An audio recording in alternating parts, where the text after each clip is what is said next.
اعوذ باللہ من الشیطان الرجیم بسم اللہ الرحمن الرحیم۔ ناظرین محترم السلام علیکم ورحمۃ اللہ وبرکاتہ۔ میں ہوں آپ کا میزبان محمد رئیس احمد اور پیش کیا جا رہا ہے تلاوت قرآن کریم ترجمہ اور تفسیر پر مشتمل پروگرام پیغام قرآن۔ الحمدللہ 25ویں پارے کا آج چوتھا ربع تلاوت کیا جائے گا، ترجمہ پیش کیا جائے گا اور تفسیر پیش کی جائے گی۔ ناظرین محترم، قرآن کریم کا یہ جو خصوصی پروگرام آپ دیکھ رہے ہیں، اس میں ایک ایسا حسن ہے کہ آپ تلاوت سے بھی مستفید ہوتے ہیں، ترجمہ بھی سماعت کرتے ہیں، اور تفسیر کی جانب جب ہم بڑھتے ہیں تو ہمیں معلوم ہوتا ہے کہ کیا کیا احکامات ہیں، وہ کیا کیا انبیاء علیہ السلام کے قصے ہیں کہ جو قرآن کریم میں موجود ہیں۔ آئیے تلاوت قرآن کریم کے لیے جو قاری صاحب موجود ہیں ان کا تعارف پیش کر دوں۔ قاری نعمان نعیمی ہمارے درمیان موجود ہے۔ السلام علیکم ورحمۃ اللہ وبرکاتہ۔ وعلیکم السلام ورحمۃ اللہ وبرکاتہ۔ اور تفسیر کے لیے تشریف فرما ہے ممتاز معروف عالم دین علامہ مفتی محمد اسماعیل نورانی صاحب۔ السلام علیکم ورحمۃ اللہ وبرکاتہ۔ وعلیکم السلام ورحمۃ اللہ۔ آئیے قرآن کریم کی تلاوت سے اپنے قلوب و اذہان کو منور، معطر، معمر کرتے ہیں۔ قاری نعمان نعیمی تلاوت قرآن کریم فرمانے کی سعادت حاصل کر رہے ہیں۔ اعوذ باللہ من الشیطان الرجیم، بسم اللہ الرحمن الرحیم۔ فأسر بعبادی لیلا انکم متبعون واترک البحر رہوا انہم جند مغرقون۔ میں اللہ کی پناہ میں آتا ہوں شیطان مردود سے۔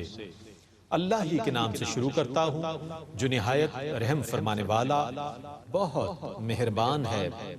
ہم نے حکم دیا کہ تم میرے بندوں کو راتوں رات لے جاؤ، بے شک تمہارا تعاقب کیا جائے گا۔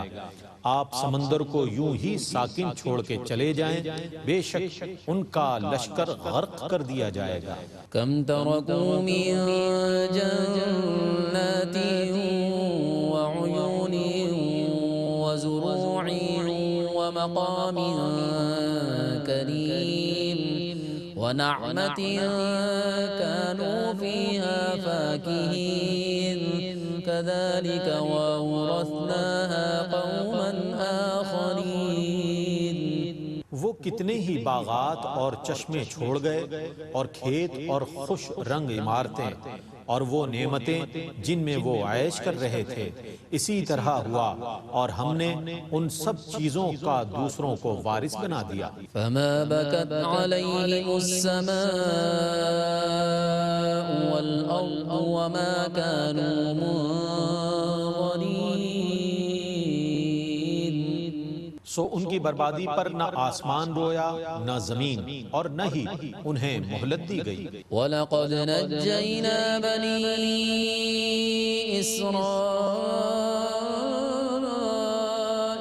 مِنَ الْعَذَابِ الْمُهِينِ مِنْ فِرْعَوْنَ إِنَّهُ كَانَ عَالِيًا مِنَ الْمُسْرِفِينَ۔ اور بے شک ہم نے بنی اسرائیل کو ذلت والے عذاب سے نجات دی تھی، وہ عذاب فرعون کی جانب سے تھا، بے شک وہ متکبر اور حد سے تجاوز کرنے والوں میں سے تھا۔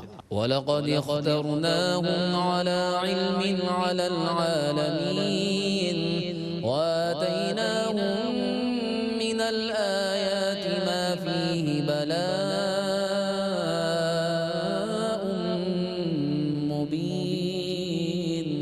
اور ہم نے بنی اسرائیل کو دانستہ اس وقت تمام جہانوں پر فضیلت عطا کی تھی، اور ہم نے ان کو ایسی نشانیاں دی تھی جن میں صریح آزمائش تھی۔ إِنَّ هَؤُلَاءِ لَيَقُولُونَ إِنْ هِيَ إِلَّا مَوْتَتُنَا الْأُولَى وَمَا نَحْنُ بِمُنشَرِينَ۔ بے شک یہ لوگ ضرور کہیں گے ہماری صرف یہی موت ہے جو دنیا میں پہلی بار آئی تھی، اور ہمارا حشر نہیں کیا جائے گا۔ فَأْتُوا بِآبَائِنَا إِن كُنتُمْ صَادِقِينَ أَهُمْ خَيْرٌ أَمْ قَوْمُ تُبَّعٍ وَالَّذِينَ مِن قبلهم أهلكناهم إنهم كانوا مجرمين. اگر تم سچے ہو تو ہمارے مرے ہوئے باپ دادا کو لے کر آؤ. کیا یہ لوگ بہتر ہیں یا قوم تبع کے لوگ اور وہ جو ان سے بھی پہلے تھے؟ ہم نے ان کو ہلاک کر دیا تھا، بے شک وہ مجرمین تھے. وما خلقنا السماوات والأرض وما بينهما لاعبين ما خلقناهما إلا بالحق ولكن أكثرهم لا يعلمون. اور ہم نے آسمانوں اور زمینوں کو اور ان کے درمیان کی سب چیزوں کو بطور کھیل کے نہیں پیدا کیا، ہم نے ان کو صرف حق کے ساتھ پیدا کیا ہے، لیکن اکثر لوگ نہیں جانتے. ان يوم الفصل ميقاتهم اجمعين يوم لا يغني مولا عن مولا شيئا ولا هم ينصرون الا من رحم الله انه هو العزيز الرحيم. بے شک فیصلے کا دن ان سب کے لیے مقرر کیا ہوا ہے، جس دن کوئی دوست کسی دوست کے کام نہیں آ سکے گا اور نہ ان کی مدد کی جائے گی سوا ان کے جن پر اللہ رحم فرمائے. بے شک وہ بہت غالب بے حد رحم فرمانے والا ہے. إن شجرة الزقوم طعام الأثيم كالمهل يغلي في البطون كغلي الحميم. بے شک تھوہر کا درخت گناہگاروں کا کھانا ہے جو پگھلے ہوئے تانبے کی طرح پیٹوں میں جوش مارے گا، جیسے کھولتا ہوا پانی جوش مارتا ہے. خذوه فاعتلوه إلى سواء الجحيم ثم صبوا فوق رأسه من عذاب الحميم ذق إنك أنت العزيز الكريم إن هذا ما كنتم به تمترون. اللہ فرمائے گا اس کو پکڑو، پس اس کو گھسیٹتے ہوئے جہنم کے وسط کی طرف لے جاؤ، پھر اس کے سر کے اوپر کھولتے ہوئے پانی کا عذاب ڈالو. لے چکھ، تو بہت معزز مکرم بنتا تھا. بے شک یہ ہے وہ عذاب جس میں تم شک کیا کرتے تھے. إن المتقين في مقام أمين في جنات وعيون يلبسون من سندس واستبرق متقابلين. بے شک متقین مقام امن میں ہوں گے، جنتوں اور چشموں میں. وہ باریک اور دبیز ریشم کا لباس پہنے ہوئے آمنے سامنے بیٹھے ہوں گے. كذلك وزوجناهم بحور عين. ایسا ہی ہوگا اور ہم بڑی آنکھوں والی حوروں کو ان کی بیویاں بنائیں گے. يدعون فيها بكل فاكهة آمنين لا يذوقون فيها الموت إلا الموتة الأولى ووقاهم عذاب الجحيم. وہ وہاں سکون سے ہر قسم کے میووں کو طلب کریں گے. وہ جنت میں دنیا کی پہلی موت کے سوا اور کوئی موت نہیں چکھیں گے اور اللہ انہیں دوزخ کے عذاب سے محفوظ رکھے گا. فضلا من ربك ذلك هو الفوز العظيم. فإنما يسرناه بلسانك لعلهم يتذكرون فارتقب إنهم إنهم مرتقبون. آپ کے رب کے فضل سے یہی بڑی کامیابی ہے، ہم نے اس قرآن کو آپ کی زبان میں ہی آسان کیا ہے تاکہ وہ نصیحت حاصل کریں، سو آپ انتظار کیجئے، بے شک وہ بھی انتظار کرنے والے ہیں۔ بسم اللہ الرحمن الرحیم. حامیم.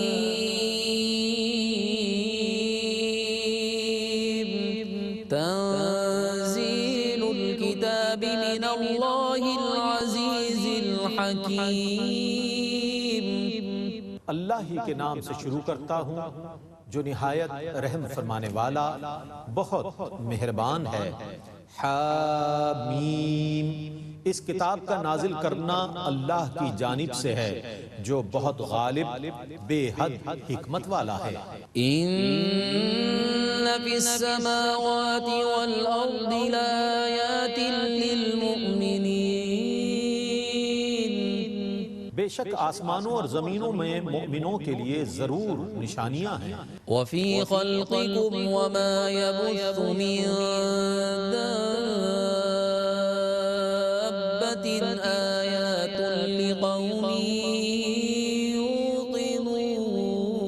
یوقنون. اور تمہاری تخلیق میں اور ان جانداروں میں جن کو زمین میں پھیلایا گیا ہے یقین کرنے والوں کے لیے نشانیاں ہیں۔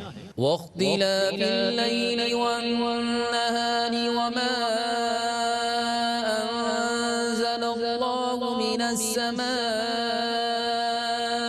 من رزق فأحیا به الأرض بعد موتها وتصریف الریاح آیات لقوم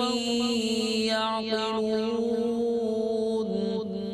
اور رات اور دن کے اختلاف میں اور اللہ نے آسمان سے جو رزق نازل کیا ہے پھر اس پانی سے زمین کے مردہ ہونے کے بعد اس کو زندہ کیا، اس میں اور ہواؤں کو چلانے میں اصحاب فہم و فراست کے لیے ضرور نشانیاں ہیں۔ تلك آیات اللہ نتلوها علیک بالحق فبأي حدیث بعد اللہ وآیاتہ یؤمنون. یہ اللہ کی آیتیں ہیں جن کی ہم آپ کے سامنے حق کے ساتھ تلاوت کرتے ہیں، سو اللہ اور اس کی آیتوں کے بعد وہ کس کتاب پر ایمان لائیں گے؟ ویل لکل افاک اثیم یسمع آیات اللہ تتلی علیہ ثم یصر مستکبرا کأن لم يسمعها فبشرہ بعذاب علیم.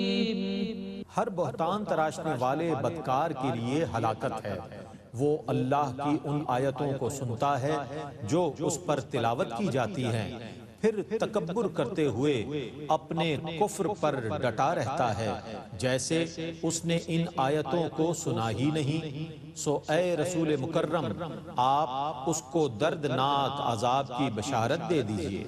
وَإِذَا عَلِمَ مِنْ آيَاتِنَا شَيْئًا اتَّخَذَهَا هُزُوًا أُولَئِكَ لَهُمْ عَذَابٌ مُهِينٌ. اور جب اسے ہماری آیتوں میں سے کسی آیت کا علم ہوتا ہے تو وہ اسے مذاق بنا لیتا ہے، انہی کے لیے رسوا کرنے والا عذاب ہے۔ مِّن وَرَائِهِمْ جَهَنَّمُ وَلَا يُغْنِي عَنْهُمْ مَا كَسَبُوا شَيْئًا وَلَا مَا اتَّخَذُوا مِن دُونِ اللَّهِ أَوْلِيَاءَ وَلَهُمْ عَذَابٌ عَظِيمٌ. ان کے پیچھے دوزخ ہے اور ان کے کیے ہوئے عمل ان کے کسی کام نہیں آئیں گے اور نہ وہ ان کے کام آ سکیں گے جن کو انہوں نے اللہ کو چھوڑ کر اپنا مددگار بنا لیا ہے، اور ان کے لیے بہت بڑا عذاب ہے۔ هذا هدى والذين كفروا بآيات ربهم لهم عذاب من رجز أليم. یہ کتاب ہدایت ہے اور جن لوگوں نے اپنے رب کی آیتوں کا انکار کیا ہے ان کے لیے شدید دردناک عذاب ہے. الله الذي سخر لكم البحر لتجري الفلك فيه بأمره ولتبتغوا من فضله ولعلكم تشكرون. اللہ ہی نے سمندر کو تمہارے تابع کر دیا ہے، اس کے حکم سے اس میں کشتیاں چلتی ہیں تاکہ تم اس کے فضل کو تلاش کر سکو اور تاکہ تم شکر ادا کرو. وسخر لكم ما في السماوات وما في الأرض جميعا منه إن في ذلك لآيات لقوم يتفكرون. اور جو کچھ آسمانوں میں ہے اور جو کچھ زمینوں میں ہے سب کو اس نے اپنی طرف سے تمہارے فوائد کے تابع کر دیا ہے. بے شک اس میں غور و فکر کرنے والے لوگوں کے لیے ضرور نشانیاں ہیں. قل للذين آمنوا يغفروا للذين لا يرجون أيام الله ليجزي قوما بما كانوا يكسبون. آپ ایمان والوں سے کہہ دیجئے کہ وہ ان لوگوں سے درگزر کریں جو اللہ کے دنوں کی امید نہیں رکھتے تاکہ اللہ ایک قوم کو اس کے کیے ہوئے کاموں کا بدلہ دے. من عمل صالحا فلنفسه ومن أساء فعليها ثم إلى ربكم ترجعون. جس شخص نے کوئی نیکی کی تو اس کا نفع اس کو ملے گا اور جس شخص نے کوئی برائی کی تو اس کا وبال اس پر ہوگا. پھر تم سب لوگ اللہ کی طرف لوٹائے جاؤ گے. وَلَقَدْ آتَيْنَا بَنِي إِسْرَائِيلَ الْكِتَابَ وَالْحُكْمَ وَالنُّبُوَّةَ وَرَزَقْنَاهُم مِّنَ الطَّيِّبَاتِ وَفَضَّلْنَاهُمْ عَلَى الْعَالَمِينَ. اور بے شک ہم نے بنی اسرائیل کو کتاب اور حکومت اور نبوت دی اور ان کو پاک چیزوں سے رزق دیا اور ہم نے ان کو اس زمانے کے تمام جہان والوں پر فضیلت دی. وَآتَيْنَاهُم بَيِّنَاتٍ مِّنَ الْأَمْرِ فَمَا اخْتَلَفُوا إِلَّا مِن بَعْدِ مَا جَاءَهُمُ الْعِلْمُ بَغْيًا بَيْنَهُمْ إِنَّ رَبَّكَ يَقْضِي بَيْنَهُمْ يَوْمَ الْقِيَامَةِ فِيمَا كَانُوا فِيهِ يَخْتَلِفُونَ. اور ہم نے ان کو اس دین کے متعلق واضح دلائل عطا فرمائے، اس کے باوجود انہوں نے اس دین میں اپنی سرکشی کی بنا پر اسی وقت اختلاف کیا جب ان کے پاس اس کا علم آ چکا تھا.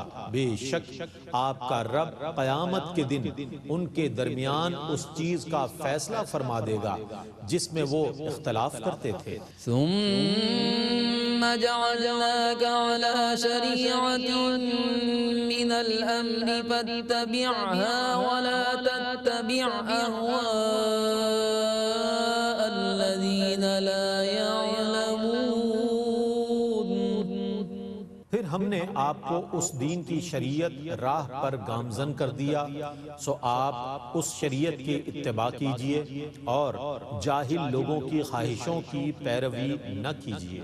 إنهم لن يغنوا عنك من الله شيئا وإن الظالمين بعضهم أولياء بعض والله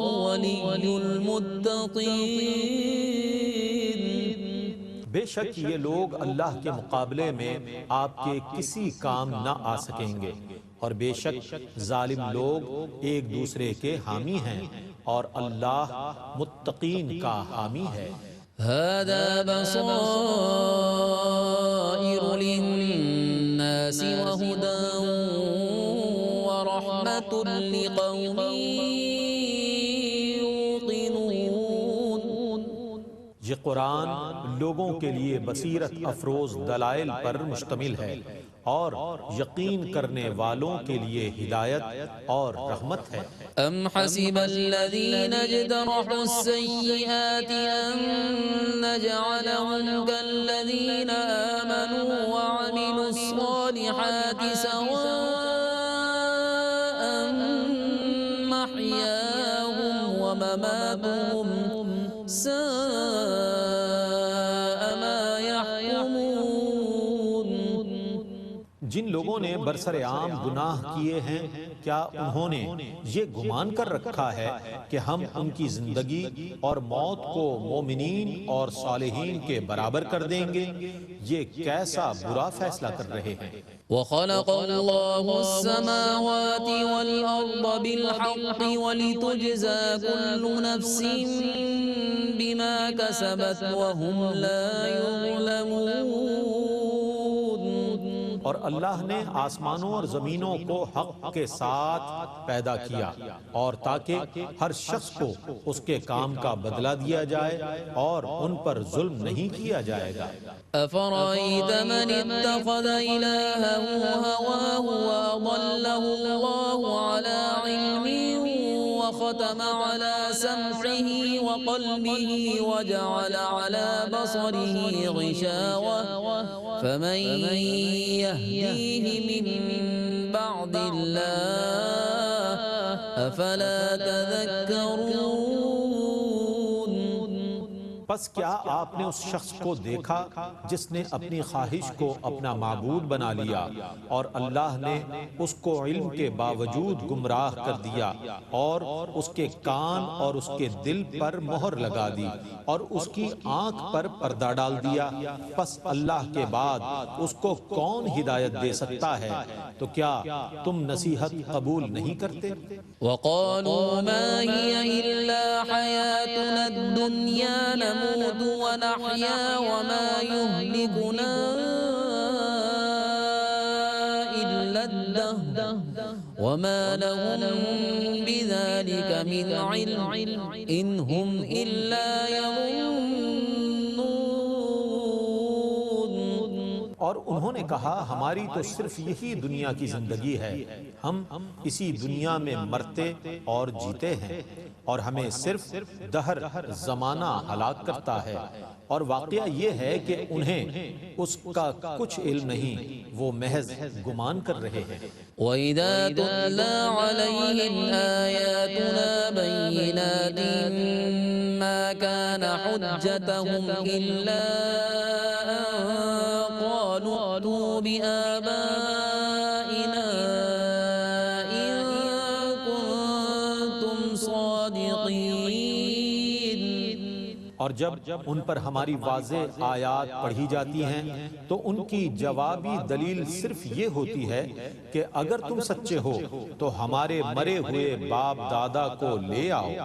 قل اللہ یحییکم ثم یمیتکم ثم یجمعکم الی یوم القیامة لا ریب فیہ ولکن اکثر الناس لا یعلمون۔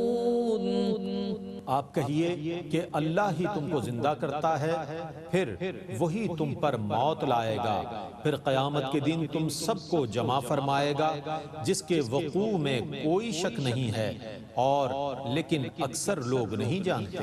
وَلِلَّهِ مُلْكُ السَّمَاوَاتِ وَالْأَرْضِ وَيَوْمَ تَقُومُ السَّاعَةُ يَوْمَئِذٍ يَخْسَرُ الْمُبْطِلُونَ۔ اور اللہ ہی کے لیے آسمانوں اور زمینوں کی حکومت ہے، اور جس روز قیامت قائم ہوگی اس دن باطل پرست سخت خسارے میں ہوں گے۔ وترى كل أمة جاثية كل أمة تدعى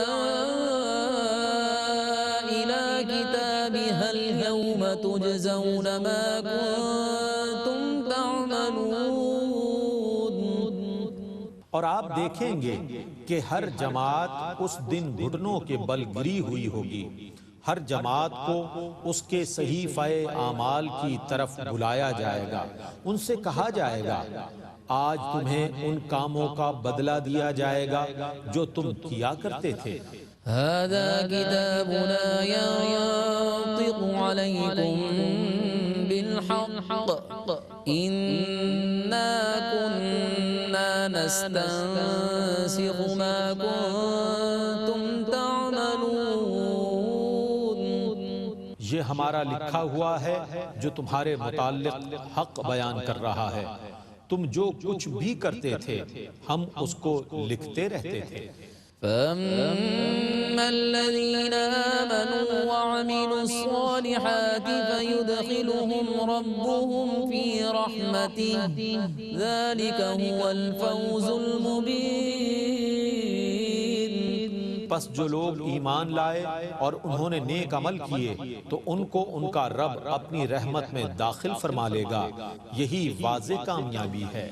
وَأَمَّا الَّذِينَ كَفَرُوا أَفَلَمْ تَكُنْ آيَاتِي تُتْلَى عَلَيْكُمْ فَاسْتَكْبَرْتُمْ وَكُنْتُمْ قَوْمًا مُجْرِمِينَ۔ اور جن لوگوں نے کفر کیا ان سے کہا جائے گا کیا تمہارے سامنے میری آیات نہیں پڑھی جاتی تھی؟ پس تم نے تکبر کیا اور تم مجرم لوگ تھے۔ وَإِذَا قِيلَ إِنَّ وَعْدَ اللَّهِ حَقٌّ وَالسَّاعَةُ لَا رَيْبَ فِيهَا قُلْتُمْ مَا نَدْرِي مَا السَّاعَةُ إِن نَّظُنُّ إِلَّا ظَنًّا وَمَا نَحْنُ بِمُسْتَيْقِنِينَ۔ اور جب تم سے کہا جاتا کہ بے شک اللہ کا وعدہ برحق ہے اور قیامت میں کوئی شک نہیں ہے تو تم کہتے تھے کہ ہم نہیں جانتے کہ قیامت کیا چیز ہے، ہم محض گمان کرتے تھے اور ہم یقین کرنے والے نہ تھے۔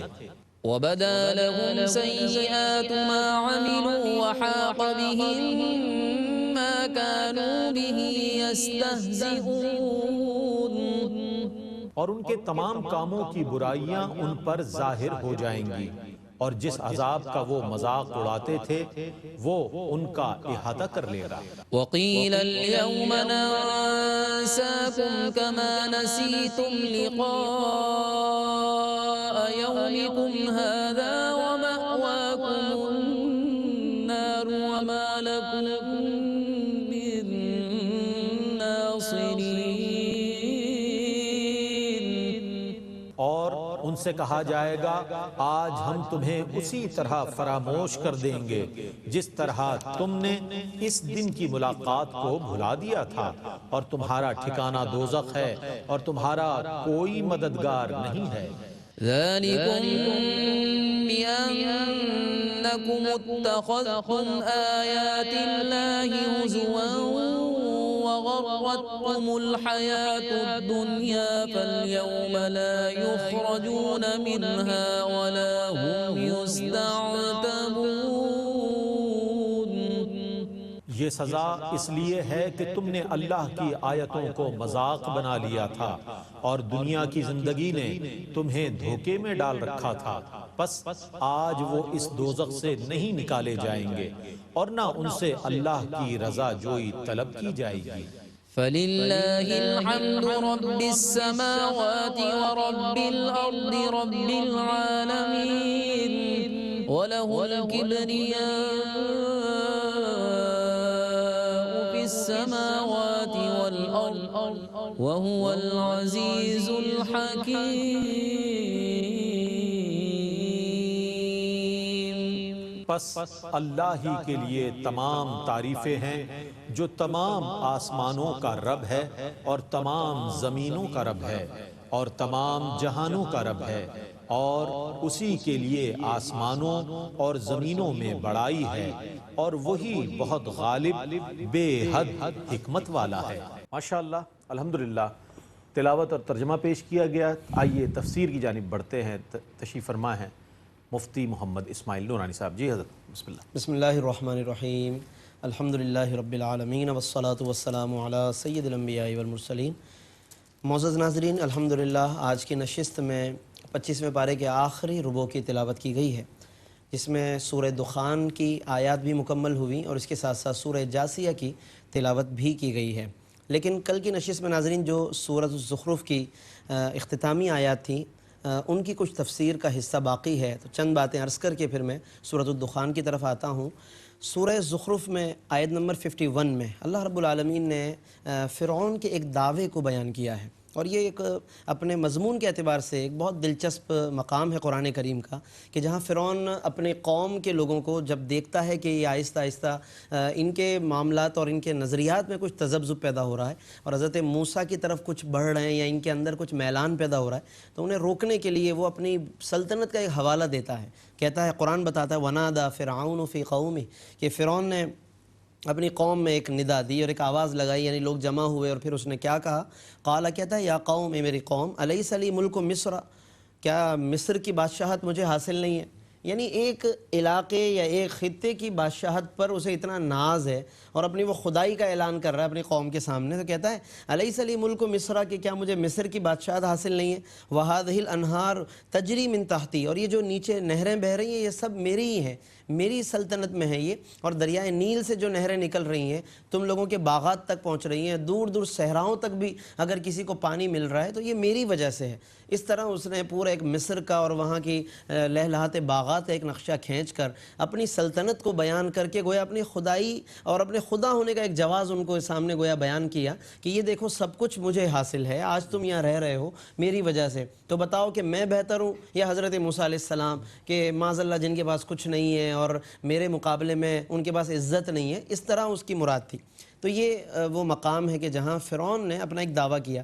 اس آیت کی تفسیر میں ناظرین علامہ قرطبی رحمۃ اللہ علیہ نے خلیفہ ہارون الرشید کے دور کا ایک واقعہ لکھا، کہ جہاں پر علامہ قرطبی لکھتے ہیں کہ خلیفہ ہارون الرشید ایک دفعہ اپنی وسیع و عریض ظاہر ہے کہ سلطنت تھی اس کی اور ایک خلافت حاصل تھی اسے، تو وہاں پر جب وہ مصر سے خلیفہ ہارون الرشید گزرنے لگے تو انہوں نے کھڑے ہو کر مصر کی طرف ایک نظر کرتے ہوئے یا وہاں کا وزٹ کرنے کے بعد جاتے ہوئے پلٹ کر ایک نظر ڈالی اور کہا کہ یہ وہ مصر ہے کہ جس کی سلطنت پر فرعون ناز کرتے کرتے خدائی کے دعوے پر اتر آیا۔ کہا کہ اتنے اس خطے میں ایسی کیا بات ہے کہ جس کی بنیاد پر کوئی خدا ہونے کا دعویٰ کر بیٹھے، اتنا خطہ تو میں اپنے غلام کو دے دیتا ہوں۔ یہ کہہ کر ہارون الرشید نے اپنے غلام کو وہاں کا والی بنا دیا مصر کا، اور یہ گویا کہ اظہار کیا کہ یہ تو کوئی ایسی بات نہیں کہ جس پر لوگ خدا ہونے کا دعویٰ کر بیٹھے ہیں، یہ تو میں غلام کو دینے کو تیار ہوں۔ اللہ رب العالمین نے اس دعوے کو یہاں ناظرین اسی لیے بیان کیا کہ تاکہ لوگ غور کریں کہ یہ اپروچ تھی، یہ سوچ کا عالم تھا فرعون کی۔ تو اس کے مقابلے میں ظاہر ہے کہ کفار کو جس چیز کو ترجیح دینی چاہیے وہ پیغام ہے، وہ فکر اور سوچ ہے کہ جو انبیاء علیہ السلام لے کر آئے ہیں، اور وہ اللہ رب العالمین نے جا بجا بیان فرمائی ہے۔ پھر اس کے بعد اسی میں آیت نمبر 68 میں اور اس سے پہلے آیت نمبر 67 میں اللہ رب العالمین نے دوستی کا معیار بتایا، کون سے دوست کام آئیں گے قیامت کے دن، کون سی دوستیاں کام نہیں آئیں گی۔ آج ہم سوچے سمجھے بغیر بے دھڑک ہم کود پڑتے ہیں، پہنچ جاتے ہیں، آگے بڑھ جاتے ہیں، ہاتھ بڑھا دیتے ہیں، جب جس کی گیدرنگ ہم چاہتے ہیں اختیار کر لیتے ہیں، ہم نہیں غور کرتے کہ اس فلاں کی گیدرنگ کے بعد میں سنور گیا یا بگڑ گیا، میرے اخلاق اچھے ہوئے یا برے ہو گئے، میری زبان اچھی ہو گئی یا مزید خرابی کا شکار ہو گئی۔ آج ہم غور نہیں کرتے، بس جو سمجھ آ گیا ہم اس کے ساتھ گیدرنگ بنا لیتے ہیں، صحبت اختیار کر لیتے ہیں، پھر اس کے بعد بگڑ جاتے ہیں اور اخلاق بگڑ جاتے ہیں۔